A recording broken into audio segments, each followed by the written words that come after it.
This video is going over how to install the placket on Westyn's bodice. I'm starting with my bodice. Front and back pieces are sewn together, and we are right sides together right now, so my outside of the my wrong side of the fabric is showing. I have folded my bodice in half, sleeve to sleeve, so that I can mark the center of my back neckline. So you can see I have the back neckline marked at the center with a pen. Now at this point, with my wrong side of my back bodice facing up, I have my center pen. I'm going to measure down 4 inches, and I just drew a line with my washable fabric marker here. And now I'm going to cut along this line. So now you can see that I've made that cut only through the back bodice. Now at this point, I have turned my bodice right side out. This is the back. This is the placket. It was up.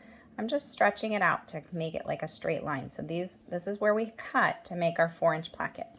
This is our placket piece. So it is face up and my bodice is face up. I'm going to place this placket cut bodice on top of this placket piece, aligning this straight cut edge with this straight raw edge.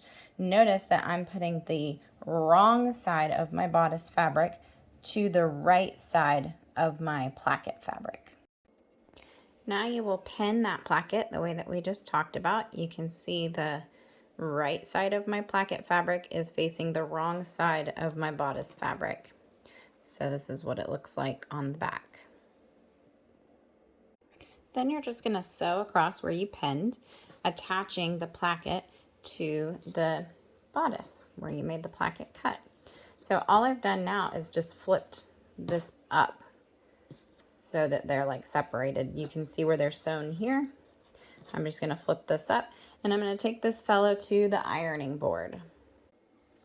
So at the ironing board now, you're going to press this sewn edge up, and then this raw edge at the top of your placket, press that down 1/2 inch. Then we're going to just fold this guy in half and press it one more time. All right, so now I've just stitched across the placket with a 1/8 inch seam allowance. So we're just going to fold this guy back in half, but from this right side, when you fold it back up, you're going to let this fabric where it overlaps the placket on, this is the right side of my bodice, this is the wrong side. I'm just going to stitch across this part where the bodice and the placket overlap with about a 1/8 inch seam allowance from the edge. Okay, so here's the completed placket, sewn everything in place. You can see right here is where I was just talking about doing the 1/8 inch. And so when these overlap, it covers your placket area, and that's where you're going to put your button and your elastic in the next step.